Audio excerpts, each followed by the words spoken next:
O Concello de Ribeira adxudica de maneira provisional unha obra para mellorar o campo de Oleiros, o pabillón de artes e a pista de atletismo da Fieiteira. O Concello de Ribeira vén de informar a adxudicación provisional dunha actuación dirixida á mellora de 3 instalacións deportivas municipais, o campo de fútbol de Oleiros, o polideportivo de artes e a pista de atletismo da Fieiteira. A empresa clasificada en primeiro lugar resultou Servías e Servicios Generales SL, cunha proposta económica de 22.669 euros. A actuación está adscrita ao POS Plus provincial e o seu prazo de execución é de 2 meses. De acordo co proxecto técnico elaborado no que respecta ao campo de fútbol de Oleiros, construirase un peche de 115 metros de longo pola súa cara nordeste, a base de malla de 2 metros de altura, suxeita con postes de formigón.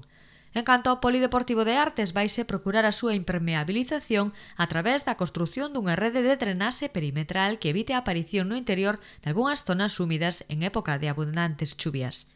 Finalmente, na pista de atletismo da Fieiteira procederase ao pintado das marcas das diversas competicións deportivas para adecualas á normativa da Federación Nacional de Atletismo.